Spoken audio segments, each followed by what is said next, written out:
எம்ஜிஆர் பற்றி திமுக MP R ராசா பேசினது சமீபத்தில் மிகப்பெரிய சர்ச்சையை ஏற்படுத்திச்சு. ஜனவரி மாதம் 25ஆம் தேதி அவர் நாமக்கல்ல பேசியிருக்கிறார். வலைத்தளங்கள் அது வந்த உடனே இன்றளவுக்கும் கடுமையான கண்டன கருத்துக்களை இன்றளவும் பதிவு செய்கிறார்கள். இது திமுகவினரிடையே ஒரு பாதிப்பை ஏற்படுத்தும் என்று திமுக தலைவர்களை ஏன் தேவையில்லாமல் என்றால் இப்ப போய் இதை பேசுறான் அப்படின்னு மூத்த தலைவர்களை அங்கலாய்த்திருக்கிறார்கள். ஆராசாவின் பார்வை ஒரு மோசமான பார்வை. அதை திமுகவினரே உணர்ந்து அவங்களை ஏன் இந்த மாதிரி தேவையற்ற சர்ச்சையை கிளப்புறாரு. தமிழ்நாட்டில் ஆராசா எந்த தொகுதியில் நின்றாலும் அவரை தோற்கடிப்பதற்கு எம்ஜிஆருடைய ரசிகர்கள், பக்தர்கள், தொண்டர்கள், ஆதரவாளர்கள் களம் இறந்து அப்படிங்கிற மாதிரி இருக்காங்க. நிச்சயமாக திமுகவிற்கு பெரிய அளவில் பாதிப்பில்லை என்றாலும் ஆராசாவுக்கு மிகப்பெரிய அளவில் நிச்சயம் இந்த தேர்தலில் பாதிப்பு உருவாகும்.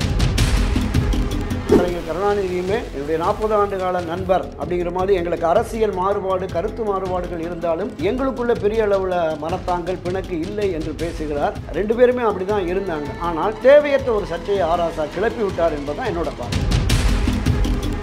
துரைமுருகன் உட்பட கட்சியினுடைய எல்லாம் சொன்னாங்கன்னா, கலைஞர் மீது கை வைத்தால் ரத்த ஆறு ஓடும். அன்றைய மாலை பத்திரிகையில் தலைப்புச் செய்தி. அவர் மாலை பத்திரிகை பார்த்த உடனே திரு எம்ஜிஆர் அவர்கள் அன்றைய தினம் ஐஜி மோகன்தாஸ் அழைச்சு நான் ரத்த ஆறு பார்க்கணும், ஏற்பாடு பண்ணுங்க அப்படின்னு சொல்லியிருக்கேன். ரத்த ஆறு ஓடிச்சா? இது போன்று அரசியல் சார்ந்து எக்ஸ்க்ளூசிவான வீடியோக்களை தொடர்ந்து காண ஆகாயம் வாய்ஸ் சேனலை சப்ஸ்கிரைப் பண்ணுங்க. வணக்கம் ஆகாயம் வாய்ஸ் நேயர்களே. எம்ஜிஆர் பற்றி சர்ச்சை இன்றும் தமிழக அரசியலில் முக்கியமானதாக இருக்கிறதா? அது தேர்தலில் தாக்கத்தை கொடுக்குமா? இதை பற்றி பேசுவதற்காக பத்திரிகையாளர் திரு துரை கருணா இங்கு வந்திருக்கிறார். வணக்கம் திரு துரை கருணா. வணக்கம் சகோதரர். எம்ஜிஆர் பற்றி திமுக எம்பி ஆர் ராசா பேசினது சமீபத்தில் மிகப்பெரிய சர்ச்சையை ஏற்படுத்திச்சு. அதற்கு அதிமுக சார்பில் கண்டன கூட்டம் நடத்தப்பட்டது. உண்மையில் அந்த சர்ச்சை இன்று அதிமுகவினர் மத்தியில் கொந்தளிப்பை கொடுக்குதா? அந்த அளவுக்கான ஒரு ரெலவன்ஸ் இன்னும் எம்ஜிஆருக்கு இருக்கா? நிச்சயமாக. மரியாதைக்குரிய புரட்சித் தலைவர் எம்ஜிஆர் அவர்களை பொறுத்தளவில் அவர் மறைந்து 37 ஆண்டுகள் ஆனாலும் அவருடைய புகழும் செல்வாக்கும் என்பது இன்னும் கொஞ்சமும் குறையவில்லை அப்படின்னு தான் நான் பார்க்குறேன். அவர் அரசியல் களத்திலும் சரி, திரையுலகிலும் இருக்கும்போதும் சரி, மக்களுடைய ஏகோபித்த செல்வாக்கை பெற்றிருந்தவராக தான் இருந்தாங்க. இன்றைக்கும் தமிழகத்தில் இருக்க பெரும்பாலான தாய்மார்கள் அவரை ஒரு நேசிக்கிற தலைவர்களில் ஒருவராகத்தான் நம்ம பார்க்குறோம். அரசியல் களத்திலும் கூட நீங்கள் குறிப்பிட்டது மாதிரி பல்வேறு தேர்தல்களில் அவருடைய தாக்கம் என்பது இருந்திருக்கிறது. உதாரணத்திற்கு 1984 நடைபெற்ற சட்டப்பேரவை தேர்தலில் திராவிட முன்னேற்றக் கழகத்தின் தலைவர் கலைஞர் கருணாநிதி அவர்கள் எந்த மாதிரி பேசினார் அப்படிங்கிறத நம்ம பத்திரிகைகளில் பார்த்துருக்கோம். தவறே செய்யவில்லை எல்லோருமே என்று கருதுகிறீர்களா? தவறு செய்தால் அது திருந்துவதற்கு வாய்ப்பு தர மாட்டீர்களா? எப்படி தேனை எடுத்தவன் புறங்கையை நக்குவது போல ஒரு சில தவறுகள், தப்புகள் நடந்திருக்கலாம். தயவு செய்து மன்னித்து விட்டு என்னை மீண்டும் ஒரு முறை முதலமைச்சராக தேர்ந்தெடுங்கள் என்றார். ஒரு கட்டத்தில் திரு எம்ஜிஆர் அவர்கள் திரும்ப நலம் பெற்று வந்து விட்டால் அவரிடம் நான் ஆட்சி பொறுப்பை தந்து விடுகிறேன், அது வரைக்குமாவது எனக்கு வாக்களியுங்கள் அப்படின்னு சொன்னார். இதையெல்லாம் தாண்டி மதுரை மாவட்டத்தில் மரியாதைக்குரிய திரு கருணாநிதி அவர்கள் புகைப்படத்தையும் புரட்சித் தலைவர் எம்ஜிஆர் புகைப்படத்தையும் போட்டு நண்பனின் அலிவி தீர நான் பிரார்த்திக்கிறேன், உதயசூரியனுக்கு வாக்களியுங்கள் அப்படின்னு இருக்கு. இன்றைக்கும் கூட அந்த ஆவணங்களில் இருக்குது, பத்திரிகை கட்டிங்கெல்லாம் கூட நான் வச்சுருக்கிறேன். இப்போ அந்த அளவிற்கு எம்ஜிஆரினுடைய பெயரும் புகழும் அவருடைய ஆதரவும் என்பது கடல் கடந்து அவர் சிகிச்சையில் இருந்த போதும் கூட இங்கே ஒரு மிகப்பெரிய தாக்கத்தை உருவாக்கியது. இன்னைக்கு இருக்கா? இன்னைக்கு அது ரெலவெண்டா இருக்கு. ஏன்னா சமீபத்தில் அதிமுக கொந்தளிச்சு எழுந்தாங்க. நீங்க கூட பல பேட்டிகளில் கடுமையான விமர்சனங்களை முன் வச்சிங்க. ஆனால் இந்த தலைமுறை தாண்டி இப்போது இருக்கிற தலைமுறை செல்வி ஜெயலலிதாவை பார்த்தது, அவரால் கட்சிக்குள் வந்தவர்கள். அதற்கு பிறகு இப்பொழுது அவரும் மறைந்து 6-7 ஆண்டுகள் ஆன பிறகும் கூட இன்னைக்கும் எம்ஜிஆரை அதிமுக தொண்டர்கள் நினைவைத்திருக்கிறார்களா தெரியுமா? இன்றைய இளம் தலைமுறையினர் பலரும் புரட்சித் தலைவர் எம்ஜிஆர் மீது அபிமானம் கொண்டிருக்கிறார்கள். அவர்களுடைய படங்களை பார்த்து, அந்த பாடல் வரிகள், அவருடைய வசனங்களை பார்த்து, அவர்களுடைய தாய் தந்தையர் பெரியவர்கள் சொல்லுவதை கேட்டு இளைய சமுதாயத்தினரும் அவர் பின்னால் இருக்கிறாங்க. உதாரணத்திற்கு 32 வயது இளைஞன் சத்யான்னு ஓட்டேர் பகுதியில் ஒரு டெய்லர் ஒவ்வொரு ஞாயிற்றுக்கிழமையும் மரியாதைக்குரிய புரட்சித் தலைவர் எம்ஜிஆருடைய நினைவிடத்துக்கு வந்து அந்த நினைவிடத்தை சுத்தப்படுத்தி மலர் மாலை வைத்து வணங்கி விட்டுத்தான் செல்லுகிறார். 32 வயது உடைய இளைஞன். இதுபோல் பல இளைஞர்கள். இன்னொன்று, மரியாதைக்குரிய பெருநகர சென்னை மாநகராட்சியினுடைய மேனாள் மேயரும் அனைத்து உலக எம்ஜிஆர் பேரவையின் தலைவருமாக இருக்கிற சைதை துரைசாமி அவர்கள் இந்த மனிதநேய அறக்கட்டளை சார்பாக பயிற்சி வகுப்புகள் கொடுக்குறார். ஏறத்தாழ 4000த்திற்கும் மேற்பட்ட இந்தியா முழுமைக்கும் 4000த்திற்கும் மேற்பட்ட IAS, IPS, IFS, IRS போன்ற உயர் பதவிகளில் இந்த உயர் பதவிகளில் இருக்கிறவங்களுக்கு இங்கே பயிற்சி கொடுக்குற போதே அந்த பாடல் வரிகள் இருக்குல்ல, புரட்சித் தலைவர் எம்ஜிஆருடைய பாடல் வரிகள், அதில் அந்த தத்துவார்த்த சித்தாந்த ரீதியிலான அந்த கருத்துக்கள் அடங்கி அந்த 4 வரியை கொடுத்து இது தொடர்பாக அவங்களுடைய பார்வை என்ன அப்படின்னு சொல்லி அவங்கள்ட்ட கொடுத்து அவர்கள் எழுதிய அந்த கட்டுரை, சில பேர் ஒரு பக்கத்தில், சில பேர் 3 பக்கத்தில், அதை அந்த விஷயத்தை நான் படித்தேன். ஒரு 150-200 பேருடைய அந்த கட்டுரைகளை படித்தேன், பிரமிச்சு போயிட்டேன். பல, அதாவது பட்டதாரிகளாக, உயர் பட்டதாரிகளாக இருக்கிறவர்கள் கல்லூரி முடித்து இந்த தேர்வுக்கு வருகிற அந்த தொடக்க காலத்தில் எழுதினாங்க. அதே போல் தமிழ்நாடு முழுவதும் ஏறத்தாழ 38,000த்திற்கும் மேற்பட்ட அந்த குரூப் 2, குரூப் 4 படித்து அரசு அலுவலராக பல்வேறு பதவிகளில் ஜட்ஜாக இருக்காங்க, காவலர்களாக இருக்கிறாங்க, RDO, BDO, tahsildar, sub collector, பல பேர் இருக்கிறாங்க. இப்போ இவங்கள்ட்டையுமே இதை கொண்டு போய் அவர் சேர்க்கிறார். அந்த அந்த மனிதநேயம் என்றாலே எம்ஜிஆர் அப்படிங்கிறது தான். இப்போ இந்த இளைய சமுதாயமும் அவரை நேசிக்கிறவர்களாக இருக்கிறார்கள். நான் குறிப்பிடுறது இந்த 38,442,000 இந்த 42,000 குடும்பத்தில் இருக்கிறாங்கல்ல, 1,00,000க்கும் மேற்பட்டவர்கள், அவர்கள் மத்தியில் எம்ஜிஆருடைய பெயரும் புகழும் சென்றிருக்கிறது. இன்றைக்கு நீங்கள் ஒரு ஆட்டோவில் வரீங்கன்னா அவருடைய பாடல் இருக்கும். 25 வயது 30 வயது இளைஞர் வந்து அந்த பாடலை கேட்டு அவரே ரசிச்சுக்கிட்டு அந்த பாடல் வரிகளை சொல்லிட்டு போகிறார். அரசியல் ரீதியாகவும் இன்றைக்கு இருக்கிற தமிழ்நாட்டில் இருக்கிற சிறிய கட்சிகள் இருக்குல்ல, அந்த சிறிய கட்சிகளின் ஒட்டுமொத்த வாக்காளர்களை விடவும் எம்ஜிஆருடைய ஆதரவாளர்கள் மிக அதிகமாக இருக்கிறார்கள். அதுதான் கலை யதார்த்தம். இன்னைக்கு திரு ராசா சொன்ன அந்த கருத்து மிகப்பெரிய சர்ச்சை ஏற்படுத்துச்சு சில நாட்கள் முன்னால். ஆனால் அது இளைஞர் மத்தியில் இது ஒரு தாக்கத்து கொடுத்து இன்று கோலோச்சி கொண்டிருக்கின்ற மிகப்பெரிய அரசியல் தலைவர்கள் யாராக இருந்தாலும் அவரை பற்றி ஒரு தவறாக பேசிவிட்டால் அந்த கட்சிக்காரர்கள் கொந்தளித்து எழுந்து விடுகிறார்கள். அவர்களுக்கு சாதகமாகவும் பாதகமாகவும் பல்வேறு அம்சங்கள் பரிமாறிப்படுகின்றன. ஆனால் மறைந்த முன்னாள் முதலமைச்சர், மிகச்சிறந்த நடிகர், அவருக்கு எதிரான பேசுகிற பேச்சு இன்னைக்கு ஒரு தாக்கத்தை ஏற்படுது. தேர்தலில் போயிட்டு ஓட்டு போடுறத தன்மையை மாற்றுமா? இல்லை, இப்போ திரு ராசா அவர்கள் பேசிய அந்த ஒரு அவதூறான வார்த்தை, அந்த வார்த்தையை கேட்டு எம்ஜிஆருடைய ஆதரவாளர்களும் ரசிகர்களும், அதை தாண்டி அவருடைய பக்தர்களும், அவரை நேசிக்கிறவர்களும் அரசியலை தாண்டி இருக்கிறார்கள். பல அமைப்பு தமிழ்நாடு முழுவதுமே பல்வேறு மாவட்டங்களில் பல்வேறு அமைப்புகள் இருக்குது. ஒரு பேரில் சங்கங்கள், மன்றங்கள் இருக்குது. அவர்கள் எல்லாமே கொந்தளித்து போய் இன்று வரைக்கும் வருது. இந்த தகவல் என்பது ஜனவரி மாதம் 25ஆம் தேதி அவர் நாமக்கல்ல பேசியிருக்கிறார். 26, 27 மொழிப்போர் வீரவணக்க நாள் கூட்டத்தில் பேசுகிற போது இந்த கருத்தை சொல்லியிருக்கிறார்.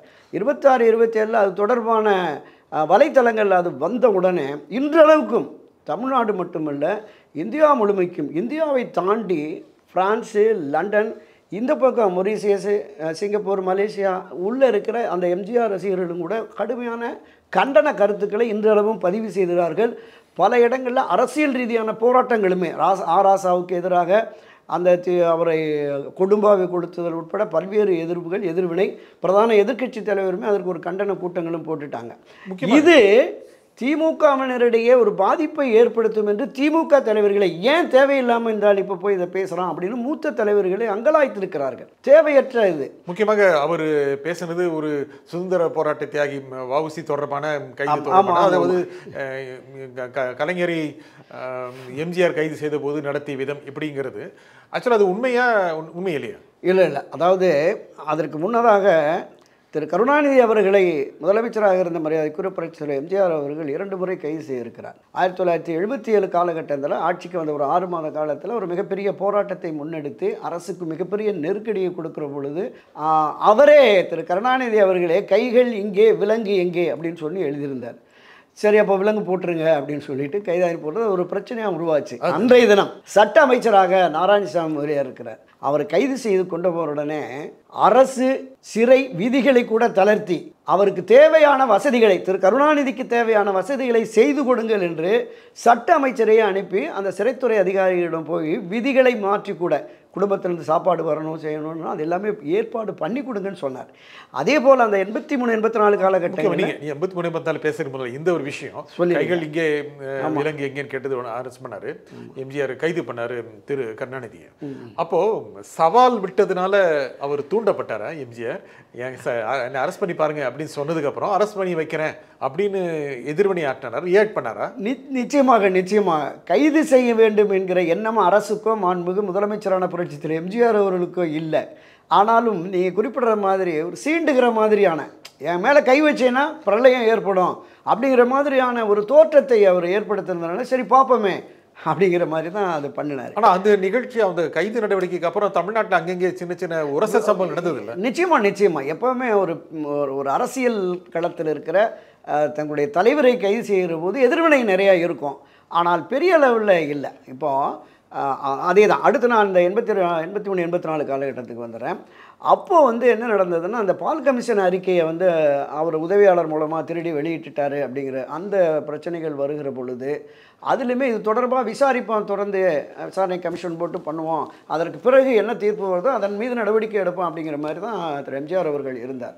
ஆனால் பொதுவெளிகளில் திராவிட முன்னேற்றக் கழகத்தினுடைய மூத்த தலைவர்களே, மரியாதைக்குரிய திரு துரைமுருகன் உட்பட கட்சியினுடைய எல்லாம் சொன்னாங்கன்னா, கலைஞர் மீது கை வைத்தால் ரத்த ஆறு ஓடும் அப்படின்னு அன்றைய மாலை பத்திரிகையில் தலைப்புச் செய்தி வருது. மாலை பத்திரிகை பார்த்த உடனே திரு எம்ஜிஆர் அவர்கள் அன்றைய தினம் ஐஜி மோகன்தாஸ் அழைச்சி நான் ரத்த ஆறு பார்க்கணும், ஏற்பாடு பண்ணுங்க அப்படின்னு சொல்லியிருக்கார். உடனே மோகன்தாஸுக்கு ஒன்றும் புரியலை.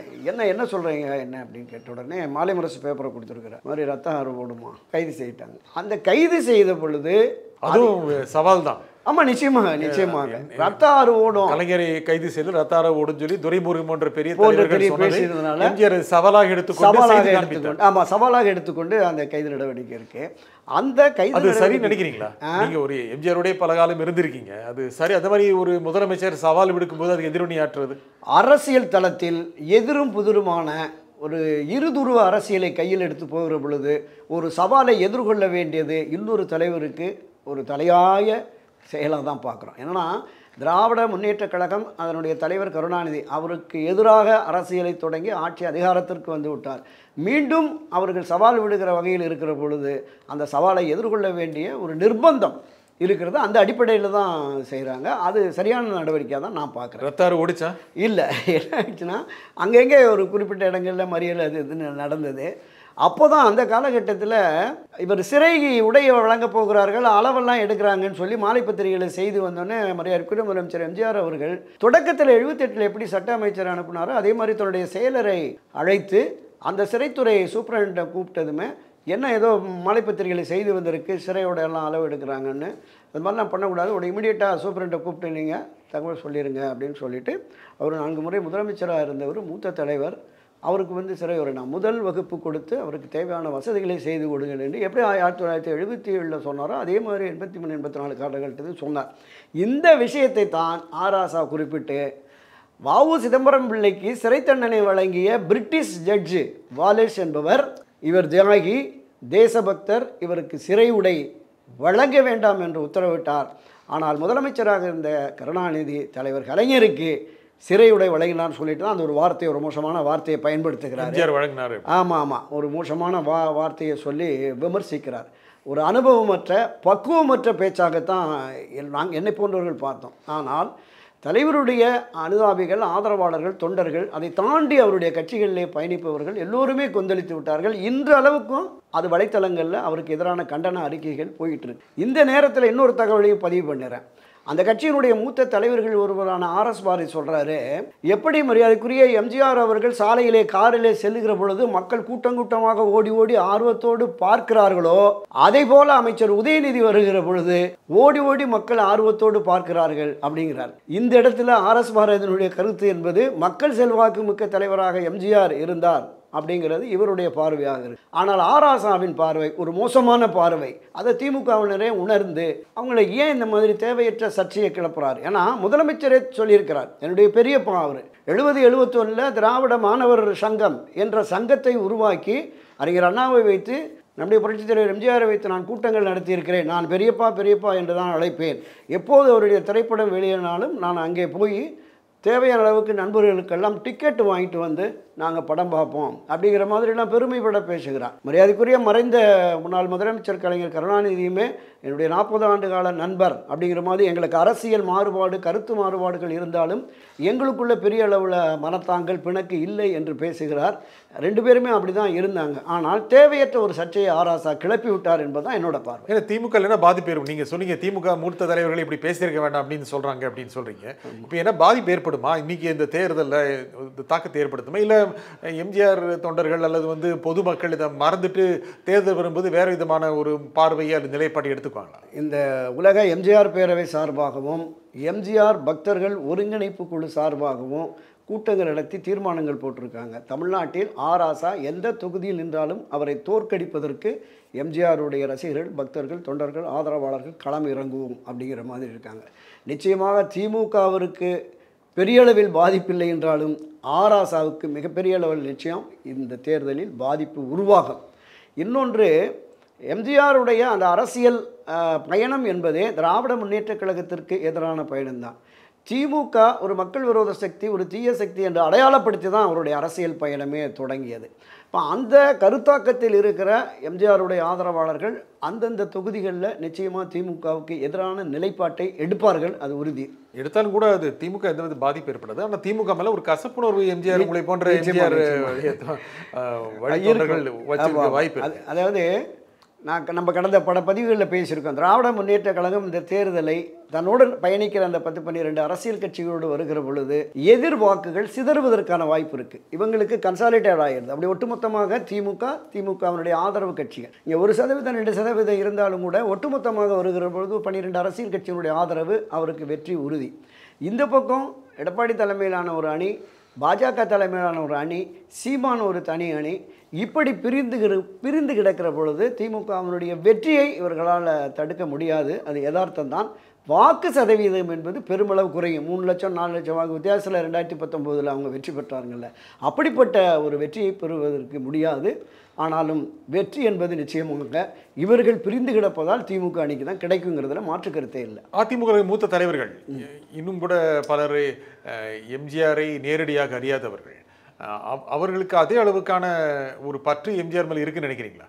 இல்லை, நிச்சயமாக 50 வயது கடந்த அண்ணா திராவிட முன்னேற்ற கழகத்திலே பயணிக்கிற, அவர் காலத்தில் கட்சியிலே பயணித்த பழைய அமைப்பாளர்கள், முன்னாள் அமைச்சர்கள், முன்னாள் நாடாளுமன்ற சட்டமன்ற உறுப்பினர்கள், முன்னாள் வாரிய தலைவர்கள் அந்தந்த பகுதியில் தனித்த செல்வாக்கோடு இருக்கிறார்கள். அவர்கள் இன்னும் திரு எம்ஜிஆர் அவர்களை மறக்கவில்லை. அதாவது இப்போ இன்றைக்கும் கூட அவர் பேரில் 26 ஆண்டுகளாக ஒரு மாத பத்திரிகை இதயக்கணிங்கிற பேரில் வருது. இன்றைக்கும் இடத்தால் ஒரு 4-5 யூடியூப் சேனல்கள், தமிழ்நதி, எம்ஜிஆர் டிவி, மரியாதைக்குரிய காவல்துறை முன்னாள் அதிகாரி நடக்கிற நேதாஜி டிவி, இதை தாண்டி நாடோடி மன்னன் என்று இப்படி ஒரு யூடியூப் சேனல்ஸ் இருக்குது. இதை தாண்டி பெரிய அளவில் இந்த முகநூல் பதிவில் நீங்கள் பார்த்துருக்கலாம். ஏராளமான எம்ஜிஆர் பக்தர்கள் தினமும் அவரை பற்றிய பல்வேறு புதிய தகவல்களை பதிவுகளாக போட்டு உலகம் பூரா அது போயிட்டுருக்கு. அதுக்கு நிறைய முகநூல் பின்னூட்டங்கள்லாம் நம்ம பார்க்குறோம். அவரை பற்றிய பல்வேறு தகவல்கள் இருக்குது. பல பகுதிகளில் இளைஞர்கள் இப்போ அந்த பணிகளில் ஈடுபட்டிருக்கிறாங்க. அவருடைய, அதாவது இருந்தாலும் மறைந்தாலும் பேர் சொல்ல வேண்டும், இவர் போல யார் என்று ஊர் சொல்ல வேண்டும் அப்படிங்கிற பாடல் வரிகளுக்கு ஒரு உயிர் தத்துவமாக எம்ஜிஆரினுடைய அந்த லெகசி, எம்ஜிஆரினுடைய அந்த தாக்கம் என்பது நிச்சயமாக இருக்கிறதுங்கிறது தான் என்னோட பார்வை. சரி, இப்போது அது ஒரு நிலைக்கு வந்திருக்கு இப்போ இருக்கிற சூழலை. ஆனால் இப்போது எம்ஜிஆர் வாக்கு வங்கி இது ஜெயலலிதா வாக்கு வங்கியாக மாறிடுச்சுல்ல? இல்லை, எம்ஜிஆர் வாக்கு வங்கி என்பது தொடர்ந்து காலங்காலமாக 1973 காலகட்டத்திலேருந்து பார்த்தோம். 77, 80, 84, 89க்கு பிறகு மரியாதைக்குரிய செல்வி ஜெயலலிதா அவர்கள் வருகிறது. புதிய வாக்காளர்கள், புதிய சக்திகளை அதிகரித்தாங்க. அதில் எந்த மாற்று கருத்தும் இல்லை. லட்சங்களில் இருந்த உறுப்பினர்களை கோடிகளை தாண்டி கொண்டு போனதில் செல்வி ஜெயலலிதா அவர்களுக்கு அந்த பங்களிப்பு உண்டு.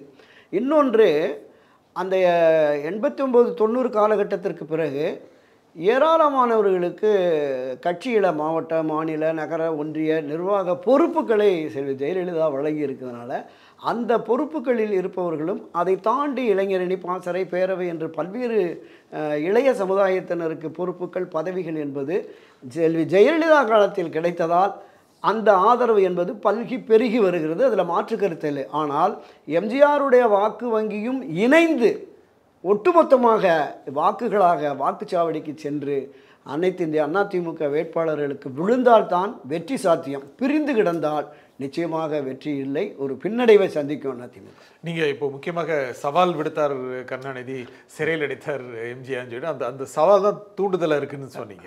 அரசியல் ரீதியாக இந்த மாதிரியான சிக்கல்களை சவால்களை சந்திக்கும் பொழுது நேரடியாக நிர்வாகத்திற்கு விடுக்கப்பட்ட சவால் திரு கருணாநிதி, கலைஞர் கருணாநிதி செஞ்சது. புரட்சித் தலைவர் எம்ஜிஆர் அதுக்கான பதில்களை அவர் சிறையில் அடைத்தார். நீங்க அரசியல்ல இந்த மாதிரியான சிக்கல்கள் வரும் பொழுது எம்ஜிஆர் அது மிகவும் சாதுரியமாக கையாண்டாரா, இல்லை அதிரடியாக நேரடியாக கையாண்டாரா? இந்த மாதிரியான விமர்சனங்களோ அல்லது வந்து மற்ற விதமான அரசியல் ரீதியான எதிர்கொள்ளல் வரும்போது, அதாவது மரியாதைக்குரிய எம்ஜிஆர் அவர்கள் அரசியல் கட்சியை தொடங்கி 1972 அக்டோபரில் அரசியல் கட்சியை தொடங்குகிறார். 1976 திராவிட முன்னேற்ற கழக ஆட்சி கலைக்கப்படும் வரை அந்த 4 ஆண்டுகளுமே உலகத்தில் எந்த ஒரு அரசியல் கட்சிக்கும் இந்த அளவிற்கு சோதனை வன்முறையை சந்திச்சிருக்கிறார். அந்த அளவுக்கு கடுமையாக எம்ஜிஆரையே கொல்ல முயற்சி, எம்ஜிஆர் மீதே கொலை முயற்சி வழக்குகள், எம்ஜிஆரை ஆதரிக்கிறவர்கள் கொல்லப்பட்டார்கள்.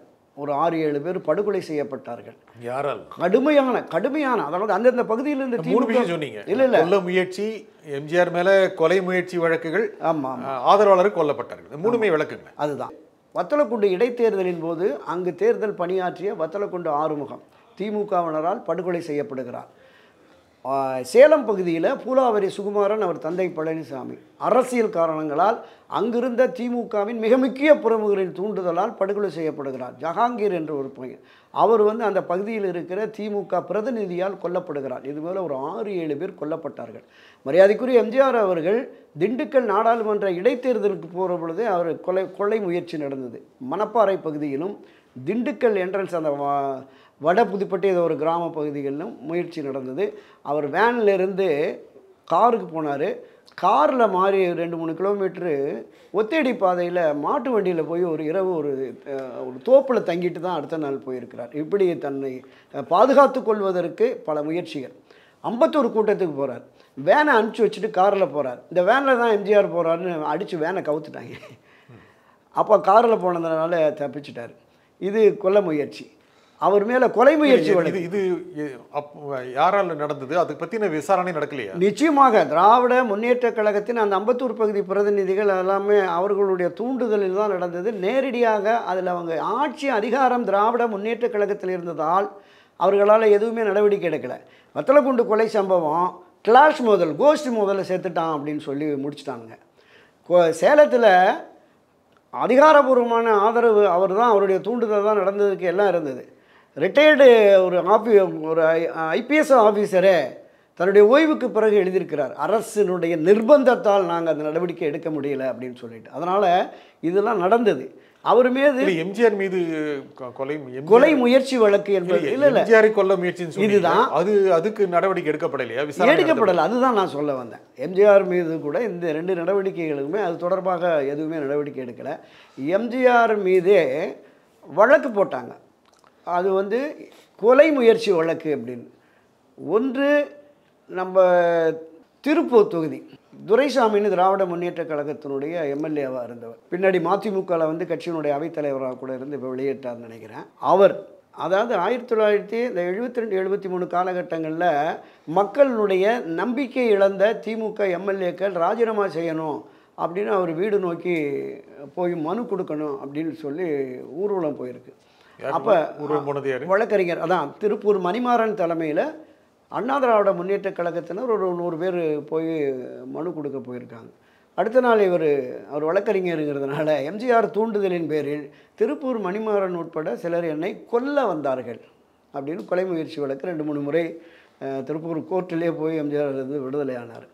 இன்னொன்று, அவர் வந்து அதிகமாக சொத்து சேர்த்து விட்டார் அப்படின்னு சொல்லும்போது அவதூறு வழக்கம் திரு எம்ஜிஆர் மீது அதே திருப்பூர் துரைசாமி தான் போட்டார். அப்போ கிருஷ்ணசாமி ரெட்டியார் ஏதோ ஒரு வழக்கறிஞர், ஒரு நீதிபதி தான் அந்த மாதிரி மேடையில் பேசி கொண்டிருக்கிற பொழுது கட்சிக்காரர் ஒருத்தர் துண்டு சீட்டை கொடுத்தாரு, அதில் இருந்த விவரங்களை நான் சொன்னேன், இதில் எனக்கு உள்நோக்கம் இல்லைன்னு சொல்லிட்டு அந்த வழக்கில் இருந்தும் விடுதலையாகி வந்துட்டார். இப்படி திரு எம்ஜிஆர் அவர்கள் இந்த அரசியல் இயக்கத்தை தொடங்கி அதை வெற்றி பாதைக்கு அழைத்து செல்வதற்கு ஏராளமான இன்னல்கள் இடையூறுகளை சந்திச்சிருக்கிறாங்க. எம்ஜிஆருடைய ஆதரவாளர்கள் அதிமுகவினர் என்று தெரிந்தாலே அவர்கள் மீது கடுமையான தாக்குதல், அடி தட்டி மண்டை உடைஞ்சி ஏராளமான ஆயிரக்கணக்கான பல்லாயிரக்கணக்கான மீது பொய் விளக்கு போட்டு அலைந்தார்கள். இன்றைக்கு அரசியல் கட்சி தொடங்கணும்னு திமுக வரவேற்கிறோம், யார் வேணாலும் வரணும்னு. அதிமுக தொடங்குற போது யாரும் வரவேற்கலை. அதிமுகவையும் அழிக்கணும், அதிமுக தலைமையும் அழிக்கணும்னு நாஞ்சில் மனோகரன் சேர்ந்த 2 நாளில் டெல்லிக்கு போகிறாரு. விமான நிலையத்தில் அவரை கொல்ல முயற்சி. அவர் அங்கேயே விமான நிலைய அதிகாரிகள்கிட்ட புகார் கொடுத்து என்னை கொல்ல முயற்சி பண்ணாங்க அப்படின்னு சொல்லிட்டு ஒரு புகாரே கொடுத்தார். இந்த மாதிரியான நெருக்கடிகளை சந்தித்து தான் வந்தார். இன்னும் கூட அவருக்கான அந்த செல்வாக்கு என்பது மக்கள் மத்தியில் எத்தனையோ இடையூறுகள் இன்னல்களை தாண்டியும் கூட வருகிறது. அவருக்கான ஆதரவு நிலைப்பாடு என்பது தொடர்கிறது. அதாவது நம்ம அடிக்கடி மேடைகளில் சொல்லுவாங்க, கார் உள்ளளவும் கடல் நீர் உள்ளளவும் இந்த பார் உள்ளளவும் என் தலைவனின் புகழ் மறையாது அப்படிங்கிற மாதிரி பொது மேடைகளில் பேசுவாங்க. அது மாதிரி எம்ஜிஆர் எப்படி நாம் அந்த மகாபாரதம் ராமாயணம் படிக்கிறோமோ, இன்னும் ஒரு 100 ஆண்டுகள் கழித்து எம்ஜிஆர் கதையையும் படிக்கக்கூடிய அளவிற்கு இந்த சமுதாயம் இருக்கும் அப்படிங்கிறது தான் என்னோட நம்பிக்கை, பார்வை. இந்த நிகழ்ச்சியில் கருத்து குறிமிக்க திரு துரைக்கண்ணா, மிக்க நன்றி. நன்றி ஐயா. மீண்டும் ஒரு நிகழ்ச்சியை சந்திப்போம். நன்றி, வணக்கம்.